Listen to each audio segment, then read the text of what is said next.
ভিত পুজোর পর মাস চারেক পরাশরের সঙ্গে খুব বেশি দেখা হতো না।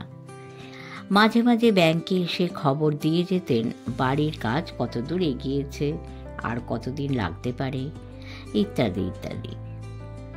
মনে আছে 4 মাস 10-12 দিন পর একদিন ব্যাংকে এলেন পরাশর।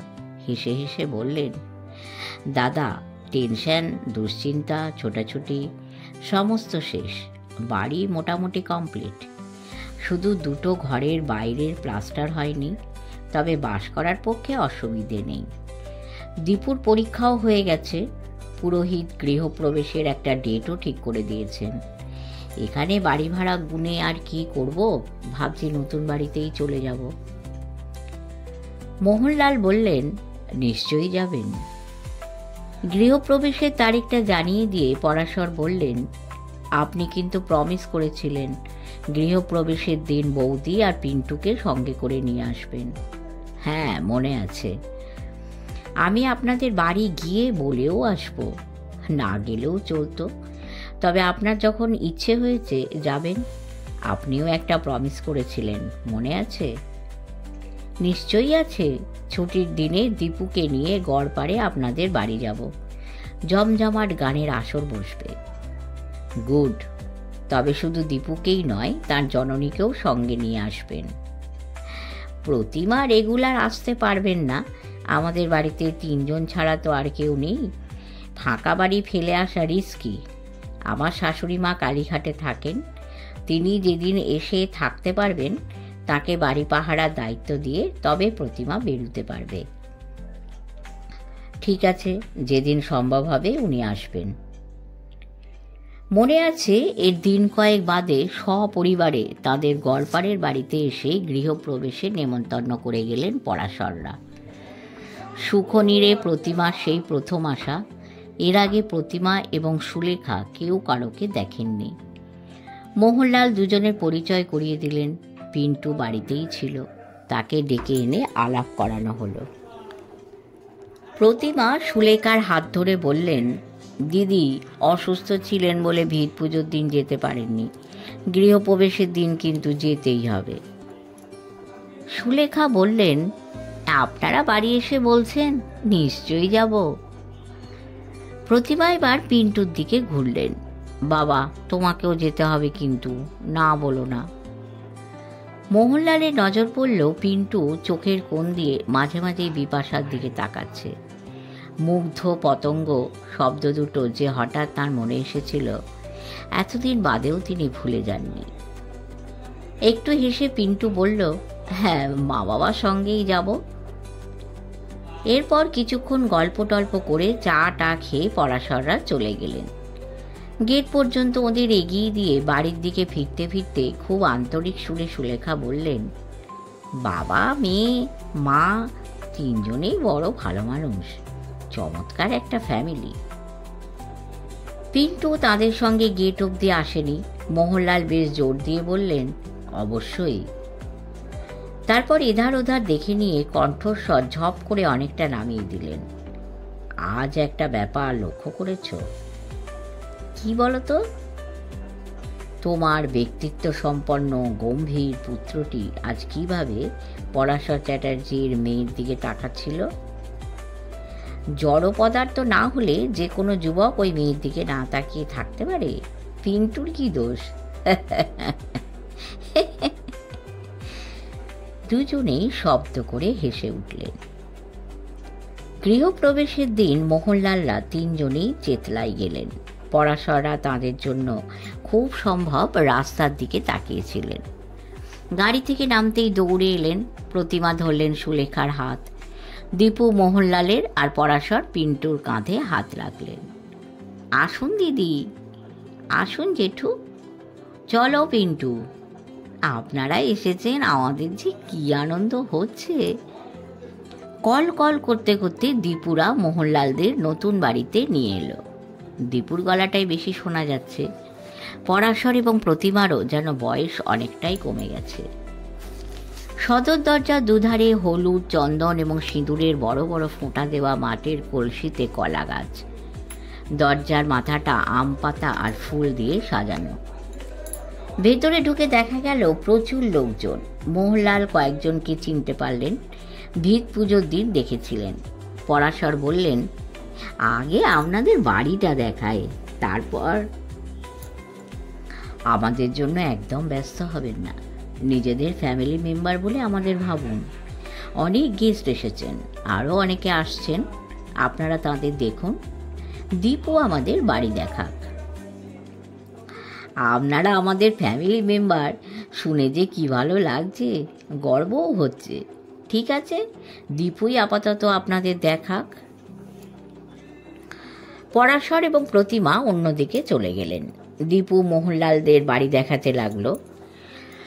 মোজেক করা মেঝে, দুটো প্রশস্ত বেডরুম, দুটো বাথরুমে গিজার, শাওয়ার আর পড়াশোনার জন্য ছোট একটা কামরা, কিচেন, ড্রয়িং রুম, সমস্ত কিছু সাজানো গোছানো।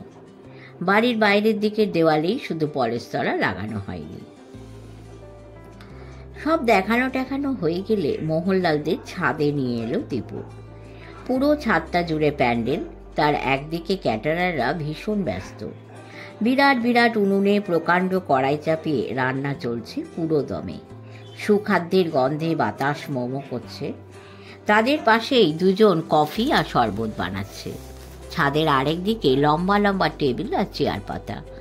বোঝা গেল ওখানে নিমন্ত্রিতদের খাওয়ার ব্যবস্থা করা হয়েছে। বসার জন্য আলাদা কয়েকটা সোফাও রয়েছে। সোফায় মোহনলালদের বসিয়ে দীপু বলল, জেঠু, আপনাদের জন্য কি আনবো, কফি না শরবত? মোহনলাল বললেন, অনেকক্ষণ আগে বাড়ি থেকে বেরিয়েছি, গলা শুকিয়ে গেছে, আমার জন্য কফি এনো। সুলেখার পছন্দ শরবত, জানালেন কফি খেলে তার রাত্রে ঘুম হয় না। পিন্টু বলল, সেও তার বাবার মতো কফি খাবে। দীপু উঠে পড়েছিল। পিন্টু বলল, এত সব একা নিয়ে আসতে অসুবিধা হবে, চলুন আমিও সঙ্গে যাই। মোহনলাল স্ত্রীর দিকে তাকিয়ে ভুরু নাচিয়ে নিঃশব্দে হাসলেন। সুলেখার চোখে মুখেও হাসি হাসি ভাব। খুব চাপা গলায় বললেন, তোমার ছেলেকে দেখলে? ওই যে সেদিন বলেছিলাম, মুগ্ধ পতঙ্গ। মোহনলালের কণ্ঠস্বর আরও চাপা শোনায়। দীপুরা শরবত আর কফি নিয়ে ফিরে এলো। খেতে খেতে সুলেখা বললেন, তোমাদের বাড়িটা খুব সুন্দর হয়েছে, ভালো করে গুছিয়েও নিয়েছ। সব মা করেছে, আমি একটু একটু হেল্প করেছি। এ পাড়ার লোকজন সব কেমন? চমৎকার, বাড়ি তৈরির সময় বাবাকে খুব সাহায্য করেছেন। আমরা তো সেই ঢাকুরিয়ায় থাকতাম। বিল্ডিং মেটেরিয়াল মানে ইট, সিমেন্ট, বালি টালি যাতে চুরি না হয় সেজন্য পাহারা দিতেন। ভালো, প্রতিবেশী পাওয়া খুবই ভাগ্যের ব্যাপার। তা কবে এখানে আসছো? মালপত্র আগেই শিফট করা হয়েছিল, নতুন বাড়িও গুছিয়ে নেওয়া হয়েছে। আজ সকালেই ঢাকুরিয়ার বাড়ি ছেড়ে চলে এসেছি। গল্প করতে করতে সুলেখা জিজ্ঞেস করলেন, তোমার রেজাল্ট কবে বেরোচ্ছে? মাসখানেক আগে পরীক্ষা শেষ হয়েছে, আরও 2-2.5 মাস তো লাগবেই। চুপচাপ শুনে যাচ্ছিল পিন্টু। জিজ্ঞেস করল, রেজাল্ট বেরোবার পর কী নিয়ে পড়ার ইচ্ছে? ইংলিশ অনার্স নিয়ে গ্র্যাজুয়েশনটা করতে চাই। কোনো কলেজ ঠিক করা আছে? দীপু হাসল। হায়ার সেকেন্ডারিতে কী রকম রেজাল্ট হয় তার উপর কোথায় অ্যাডমিশন পাবো তা নির্ভর করছে। একটু চুপ করে থেকে একটা বিখ্যাত কলেজের নাম করে বলল, ওখানে পড়ার সুযোগ পাওয়াটা আমার কাছে স্বপ্ন। দেখি কি হয়। হয়ে যাবে, হয়ে যাবে, পিন্টু ভরসা দেবার সুরে বলল। বেলা বেড়ে যাচ্ছিল, সূর্য মাথার উপর উঠে এসেছে। আমন্ত্রিতদের সঙ্গে করে ওপরে উঠে এলেন প্রতিমা আর পরাশর। বললেন, এবার সবাই খেতে বসে পড়ুন, খাবার রেডি। বলতে বলতে মোহনলালদের কাছে চলে এলেন। দাদা, বৌদি, আসুন, পিন্টু এসো। এরপর হই হই করে খাওয়া শুরু হলো। পদ অনেকগুলো। ঘি ভাত এবং লুচির সঙ্গে কাজু কিশমিশ দেওয়া ঘন মুগের ডাল, পনিরের ডালনা, ফিশ ফ্রাই, রুই মাছের কালিয়া, পাবদার ঝাল, আনারসের চাটনি, মিষ্টি, দই, সন্দেশ এবং রাজভোগ। প্রতিমা, পরাশর এবং দীপু প্রতিটি অতিথির কাছে গিয়ে বলছে, আপনি তো কিছুই খাচ্ছেন না, আরেকটা পাবদা নিন। কারোকে বলছে, আরেকটা সন্দেশ কিন্তু নিতেই হবে, ইত্যাদি ইত্যাদি। সবার কাছেই যাচ্ছেন পরাশর, তবে ঘুরে ঘুরে বারবার চলে আসছেন মোহনলালদের কাছে। বলছেন, এ দাদা, বৌদি, পিন্টু, আর কি দিতে বলবো? ফ্রাই, কালিয়া? আমরা তো বাড়ির লোক, যা দরকার চেয়ে নেব, আপনারা অন্য গেস্টদের দেখুন। খাওয়া দাওয়া শেষ হলে মোহনলালরা আর বসলেন না, বললেন, এবার আমরা চলি, বেলা হেলে গেছে, এবার আপনারাও খেয়ে নিন। পরাশর জিজ্ঞেস করলেন, রান্না কেমন হয়েছে? সুপার, খুব তৃপ্তি করে খেয়েছি। পরাশররা ওদের সঙ্গে রাস্তা অবধি এলেন। মোহনলাল গাড়িতে উঠতে উঠতে বললেন, পরাশরবাবু, আশা করি এবার থেকে ছুটির দিনগুলোতে আপনারা আমাদের বাড়ি আসবেন। হ্যাঁ, নিশ্চয়ই, তবে আগেই বলেছি, সব রবিবার বাড়ি ফিরে প্রতিমা হয়তো যেতে পারবে না। হ্যাঁ, ঠিক আছে। গৃহপ্রবেশের পর প্রথম যে রবিবারটা পড়ল, সেটা বাদ দিয়ে পরের ছুটির দিনে পরাশররা তিনজনই গড়পাড়ে এলেন। মোহনলালের জন্তিনে গাইয়ে বন্ধুও এসেছিলেন। তাঁদের সঙ্গে পরাশরদের আলাপ করিয়ে দেওয়া হলো। কিছুক্ষণ জমিয়ে গল্প টল্প, তারপর গানের ঘরে গিয়ে জমজমাট আসর বসল। শেষ হলো রাত 7:30-8টায়। মোহনলালের বন্ধুরা দীপুর গান শুনে মুগ্ধ, খুব তারিফ করলেন। এর আগে সুখনীরে গান বাজনা তো কম হয়নি, কিন্তু কোনো দিন গানের ধারে কাছে দেখা যায়নি পিন্টুকে। কিন্তু সেদিন প্রথম দরজার সামনে সারাক্ষণ দাঁড়িয়ে থাকতে দেখা গেছে। রাত্রিরে পরাশরদের খেয়ে যেতে বললেন মোহনলাল আর সুলেখা। পরাশর হাত জোর করে জানালেন, চেতলা শহরের আরেক মাথায়, খাওয়া দাওয়া সেরে গেলে অনেক রাত হয়ে যাবে, সঙ্গে মেয়েরা রয়েছে, দেরি করা ঠিক হবে না, দিনকাল ভালো নয়, খাওয়া তো রইলে, পরে একদিন দেখা যাবে। মোহনলাল একটু ভেবে বললেন, আচ্ছা ঠিক আছে। পরাশররা চলে যাবার পর স্ত্রীকে নিজেদের বেডরুমে ডেকে এনে মোহনলাল বললেন, একটা ব্যাপার লক্ষ্য করেছ? পিন্টু তো? হ্যাঁ, এর আগে বারান্দায় সোফায় বসে দীপুর গান শুনেছিল, আজ একেবারে গানের ঘরে দরজার সামনে গিয়ে দাঁড়িয়েছে। প্রোগ্রেসটা বেশ ভালোই। সে যাক, আমার কিন্তু মেয়েটাকে খুব পছন্দ হয়েছে। আমারও, তবে দীপু আর পিন্টু দুজনেই পড়াশুনো করছে, সেসব শেষ হোক, পিন্টু ভালো একটা চাকরি বাকরি পাক, তারপর এ নিয়ে সিরিয়াসলি চিন্তা ভাবনা করা যাবে। এরপর থেকে ছুটির দিনগুলোতে দীপুরা আসতে লাগলো। মেয়েটা যেমন লেখাপড়ায় ভালো, তেমনি মোহনলালের মতো গান পাগলও। সুখনীরের গানের আসর তার খুব ভালো লেগেছে, তবে সব রবিবার আসা সম্ভব হতো না, মাঝে মাঝে বাদ যেত। প্রতিমা কচ্চিৎ কখনো আসতেন, তার নতুন বাড়ি, ঘর সংসার এসব ফেলে কি যখন তখন চলে আসা যায়?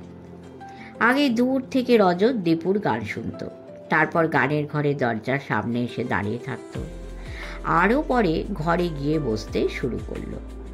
আড়ালে সুলেখা একদিন মুখ টিপে হাসতে হাসতে মোহনলালকে বললেন, পুত্রীর ব্যাপার স্যাপার লক্ষ্য করেছ? করেছি। এইভাবেই সময় কেটে যাচ্ছিল। একদিন ব্যাংকে কাজের চাপটা কম, কম্পিউটার চালিয়ে কি যেন দেখছিলেন মোহনলাল। ফিক্সড ডিপোজিট সেকশনের অখিলেশ বসাক তার টেবিলের সামনে এসে ঝপ করে বসে পড়লেন। বললেন, এই চা না, একটা দারুণ খবর দেব। অখিলেশ আর মোহনলাল একই দিনে এই ব্যাংকে চাকরিতে ঢুকেছিলেন। শুরুতে দুজনে ছিলেন শোভাবাজারের ব্রাঞ্চে, তারপর অনেকগুলো বছর পশ্চিমবাংলা, বিহার, ওড়িশার নানা শহরের আলাদা আলাদা ব্রাঞ্চ ঘুরে ফের একসঙ্গে ঢাকুরিয়ায় এসেছেন। অখিলেশ মোহনলালের খুব ভালো বন্ধু। আলাদা আলাদা ব্রাঞ্চে থাকলেও ফোনে সম্পর্কটা বরাবর বজায় ছিল। দুজনের শিকড় কলকাতায়। মোহনলালদের বাড়ি উত্তর কলকাতায়, অখিলেশের দক্ষিণে ভবানীপুরে। কারো বাড়িতে বড় কোনো অনুষ্ঠান, যেমন বিয়ে, পৈতে, লক্ষ্মী পুজো টুজোয় তিনি যত দূরেই থাকুন সপরিবারে ঠিক হাজির হতেন। তারপর ঢাকুরিয়ার ব্রাঞ্চে আসার পর বন্ধুত্বটা বেশ ঝালিয়ে নেওয়া গেল। চা এসে গিয়েছিল। অখিলেশ আমুদে টাইপের মানুষ। কাপ তুলে নিয়ে চুমুক দিতে দিতে এলোমেলো কিছু কথা হলো। তারপর ভ্রু নাচাতে নাচাতে অখিলেশ বললেন, হ্যাঁ, দারুণ ব্যাপার রে, শ্রীমান পিন্টু বোধহয় ফাঁদেই পড়ে গেছে। কোন পিন্টু? কোন পিন্টু আবার? তো ছেলে, আমার বন্ধুপুত্র। ফাঁদে মানে? কাল আমি একটা ক্যাজুয়াল লিভ নিয়েছিলাম, মনে আছে তো? হ্যাঁ হ্যাঁ, তোদের বাড়ির কারা যেন এসেছে বলেছিলি। হায়দ্রাবাদ থেকে আমার ছোট শালি ভাইরা, তাদের 2 ছেলে মেয়ে, ওদের সঙ্গে আমার মিসেস আর ছোট ছেলেকে নিয়ে এধারে ওধারে ঘোরাঘুরি করে পার্ক স্ট্রিটে গিয়ে ডিনার সেরে বাড়ি ফিরব, এই ছিল মতলব। আর এই পিন্টুর কথা বল। এই বাড়ি তো পিন্টুর কথা আসবে, ওয়েট। অখিলেশ বলতে লাগলেন। মিউজিয়াম টিউজিয়াম ঘুরে ভিক্টোরিয়ার কাছে এসে চোখ কপালে উঠল। কলকাতায় ঘোড়ার গাড়ি কবেই উঠে গেছে। 2-4টে ফিটন শুধু ভিক্টোরিয়ার গেটের সামনে দাঁড়িয়ে থাকে। ট্যুরিস্টরা ওগুলোতে চড়ে হাওয়া খায়। দেখি একটা ফিটনে পিন্টু বসে আছে, আর তার পাশে একটা মেয়ে, ভেরি ভেরি বিউটিফুল। তাকালে চোখ ফেরানো যায় না। মেয়েটা কে জানিস? গড়পাড়ে সুখনীরে চৌহদ্দি ছাড়িয়ে পিন্টু যে দীপুকে নিয়ে ভিক্টোরিয়ার দোরগোড়ায় ঘোরাঘুরি করছে ভাবা যায়নি। অন্যমনস্কর মতো মোহনলাল বললেন, জানি। কে রে? পরে শুনিস। আরও 2-1 জন একই কথা জানালো। তারাও পিন্টু আর দীপুকে এখানে ওখানে দেখেছে। এই খবরগুলো মোহনলালকে বিচলিত করে তুলছিল। অস্বস্তি বোধ করছিলেন তিনি। স্ত্রীর সঙ্গেও এই নিয়ে কথা হয়েছে। কি করা উচিত সেটা তাঁরা ঠিক করে ফেলেছেন। একদিন রাত্রিরে এ বাড়ির দস্তুর অনুযায়ী সপরিবারে ডাইনিং টেবিলে এসে বসে খেতে শুরু করেছেন। হঠাৎ মোহনলাল ডাকলেন, পিন্টু। প্লেট থেকে মুখ তুলল পিন্টু। মোহনলাল বললেন, তোমার সঙ্গে আমাদের কিছু কথা আছে। পিন্টু কিছু বলল না, অপেক্ষা করতে লাগলো। বেশ কয়েকজন আমাকে জানিয়েছে তারা নানা জায়গায় তোকে আর দীপুকে দেখেছে। ওরা কি ঠিক বলেছে? মুখ নামিয়ে স্বীকার করল পিন্টু। দীপুকে তোর যে ভালো লেগেছে, তোর মা আর আমি তা জানি। আমরা ওকে খুব পছন্দ করি। এমন মেয়ে আগে আর দেখেছি বলে মনে হয় না। কিন্তু আমাদের ফ্যামিলি যেমন লিবারাল, তেমনি একটু কনজারভেটিভও। বাড়িতে এলে দীপুর সঙ্গে গল্প কর, ঠিক আছে, কিন্তু এখানে সেখানে ঘুরে বেড়ালে লোকে এসে জানাবে, সেটা কি ঠিক? ছেলের সঙ্গে মোহনলাল আর সুলেখার সম্পর্কটা বন্ধুর মতো। যে কোনো বিষয়ে অসংকোচে পিন্টুর সঙ্গে তারা কথা বলেন। পিন্টু বলল, আর এরকম হবে না বাবা। সুলেখা বললেন, তোর বাবা আর আমি ভেবেছি তোদের লেখাপড়া শেষ হলে গলা উঁচু করে বলার মতো দুজনের ব্রাইট কেরিয়ার আগে তৈরি হোক, তারপর শুভ কাজটা সেরে ফেলব। দীপু পার্মানেন্টলি আমাদের বাড়ি চলে আসবে। খুব শিগগিরই আমরা পরাশরবাবু আর তার স্ত্রীর সঙ্গে এ নিয়ে কথা বলবো। এর কয়েকদিন বাদে পরাশর চ্যাটার্জিদের সঙ্গে কথাও হলো। তাঁরা যেন আকাশে চাঁদ হাতে পেলেন। পরাশর মানুষটি ভীষণ আবেগপ্রবণ। মোহনলালের দুহাত জড়িয়ে ধরে বললেন, হ্যাঁ, এমন সৌভাগ্য আমার হবে ভাবতেও পারিনি। বলতে বলতে তার গলা বুঝে এলো। সময় কেটে যাচ্ছিল। এর মধ্যে দীপুর পরীক্ষার রেজাল্ট বেরিয়ে গেল। তার আশা পূরণ, ইচ্ছা পূরণ দুটোই হয়ে গেল। আশা ছিল 93-4% মার্কস পাবে, তাই পেয়েছে। দেশের সেরা একটা কলেজে পড়ার স্বপ্ন দেখত, সেখানে ইংলিশ অনার্স নিয়ে ভর্তি হলো।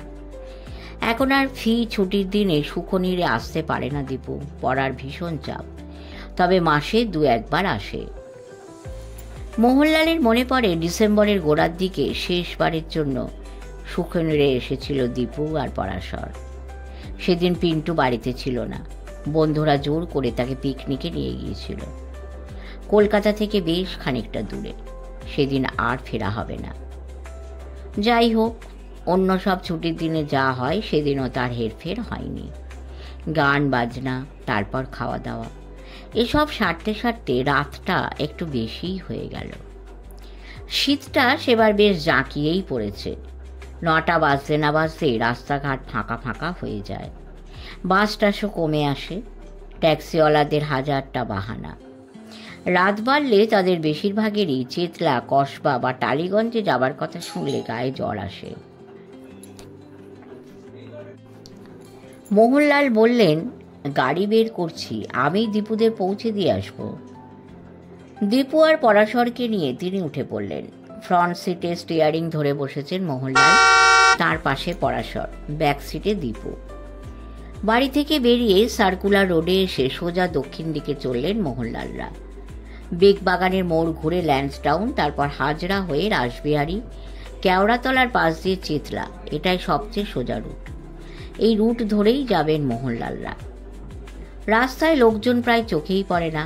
এই শহরে যাদের কোনো আস্তানা নেই তাদের অনেকেই ফুটপাতে কাঠকুটো জ্বালিয়ে হাত পা সেঁকছে। কনকনে শীতের রাতে এই উত্তাপটুকু তাদের একমাত্র ভরসা। 2-4টে বাস বা প্রাইভেট কার সাঁ সাঁ করে বেরিয়ে যাচ্ছে পাশ দিয়ে। লঘু সুরে পরাশরের সঙ্গে কথা বলতে বলতে ড্রাইভ করছিলেন মোহনলাল। বেগবাগানের মোড় ঘুরে খানিকটা এগুতেই রাস্তাটা ভীষণ নির্জন। আচমকা একটা মোটর ডান দিক থেকে তীব্র টার্ন নিয়ে মোহনলালদের গাড়ির সামনে আড় হয়ে দাঁড়িয়ে গেল। মোহনলাল ততক্ষণে জোরে ব্রেক কষে দিয়েছেন। গাড়ির চাকাগুলো রাস্তার ওপর ঘষ্টাতে ঘষ্টাতে খানিকটা এগিয়ে থেমে গেল। তিনি গলার স্বর উঁচুতে তুলে বললেন, কার গাড়ি, সরাও। সারা শব্দ পাওয়া গেল না। সেদিন শুধু কনকনে ঠান্ডাই পড়েনি, সেই সঙ্গে কুয়াশাও পড়েছে। চারিদিক ঝাপসা ঝাপসা। মোহনলাল গড়া আরও চড়ালেন। কি হলো, শুনতে পাচ্ছ না? রাস্তা আটকে রেখেছ কেন? এবারও জবাব নেই। মোহনলাল মহাবিরক্ত, ঝাঁঝালো গলায় বললেন, ঝামেলা হলো দেখছি। তিনি মুহুর্মুহু হর্ন দিতে লাগলেন। এবার যেন সামনের গাড়িটার আরোহীদের টনক নড়ল। রাস্তার আবছা আলোতে দেখা গেল 4টি যুবক গাড়িটা থেকে নেমে এলো। বয়স 23-24-এর বেশি হবে না। তারা এগিয়ে আসতে লাগলো। মোহনলাল সতর্ক হয়ে গেলেন। রাত্রিবেলা নির্জন রাস্তায় সেই সময় প্রায়ই এমন এমন মারাত্মক ঘটনা ঘটছিল যাতে শিউরে উঠতে হয়। গলা নামিয়ে তিনি পরাশরকে জিজ্ঞেস করলেন, ছোকরাগুলোর কি মতলব বলুন তো? তার চোখে মুখে উৎকণ্ঠা ফুটে উঠছিল। পরাশর খুব সম্ভব ভয় পেয়ে গেছেন। বললেন, কি জানি, বুঝতে পারছি না। একেবারে কাছে চলে এসেছে ওরা। চেহারাগুলো এবার আরও স্পষ্ট হয়েছে। পরনে দামি দামি শার্ট, ট্রাউজার্স আর পুলোভার। মুখ থেকে ভক ভক করে মদের গন্ধ বেরিয়ে আসছে। নির্ভুলভাবে আন্দাজ করা যায় পয়সাওয়ালা বাড়ির উচ্ছন্নে যাওয়া সব রত্ন। একটা ছোকরা হিন্দি বাংলা মিশিয়ে বলল, ইতনা চিল্লাচ্ছিলে কেন, হর্ন ভি বাজায়া। মোহনলাল চকিতে যতদূর চোখ যায় দেখে নিলেন। লোকজন, পুলিশ টুলিশ কিছুই দেখা যাচ্ছে না। মেজাজ গরম করলে বিপদে পড়তে হবে। বেশ একটু তোয়াজের সুরেই বললেন, আরে ভাই, অনেক রাত হয়ে গেছে, বাড়ি ফিরবো তো। তোমাদের গাড়িটা একটু সরিয়ে নাও, আমরা বেরিয়ে যাই প্লিজ। বাত মাত কারো সালে, বলে ছোকরাটা তার 2 ঠোঁটে আঙুল রেখে বুঝিয়ে দিল চুপচাপ মোহনলালকে বসে থাকতে হবে। মোহনলাল তবু বোঝাবার চেষ্টা করলেন, আরে বাবা, কেন ঝঞ্ঝাট করছো?